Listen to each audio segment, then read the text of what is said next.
Hello guys, welcome back to my channel. ఈరోజు చెప్పబోయే కథ బెంగళూరులోని భయంకర సమాధి స్థలం కథ.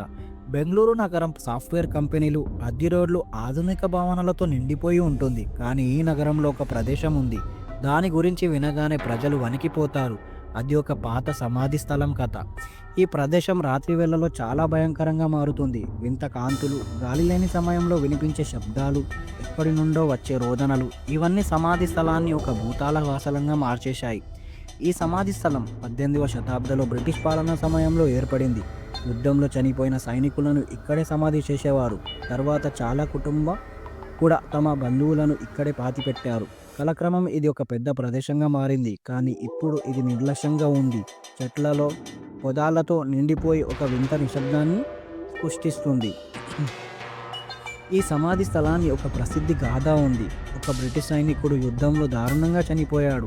అతని ఇక్కడే సమాధి పెట్టారు. కానీ అతని ఆత్మకు శాంతి దక్కలేదని చెబుతారు. రాత్రిలో అతను కవచం వేసుకొని ఖడ్గం పట్టుకొని సమాధుల మధ్య తిరుగుతాడట. కొందరు అతని అడుగుల శబ్దం విన్నామని, మరికొందరు అతని ఆకారం చూశామని చెబుతారు. నిపుణులు మాత్రం ఈ కథను వేరే కోణంలో చూస్తారు. స్థానికుల కథలు వింటే ఒళ్ళు దడదలాడుతుంది. కొందరు చెబుతున్నదేమిటంటే అర్ధరాత్రి తర్వాత తెల్లని బట్టలు వేసుకొని ఆకారాలు సమాధుల దగ్గర తిరుగుతుంటాయి. మరికొందరు వింత కాంతులు ఒక్కసారిగా వెలిగి మళ్ళీ మాయమైపోతాయని అంటారు. ఒకసారి కొంతమంది యువకులు రాత్రి సాహసంగా వెళ్ళారు. వారికి ఎప్పుడు వెనుక ఎవరో నడుస్తున్నట్టే అనిపించింది. కానీ వెనక్కి తిరిగి చూసినప్పుడు ఎవరూ కనబడలేదు.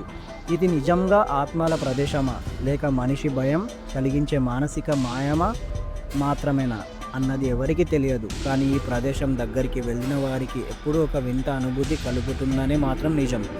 ఈ సమాధి స్థలం కొందరి భయానక ప్రదేశం, మరి కొందరికి ఒక రహస్యం. కానీ రాత్రి వేళలో అక్కడికి వెళ్ళడానికి ఎవరూ సాహసించరు. అందుకే ఇది ఇప్పటికీ బెంగళూరులో ప్రసిద్ధమైన హాంటెడ్ ప్రదేశంగా పేరుగాంచింది.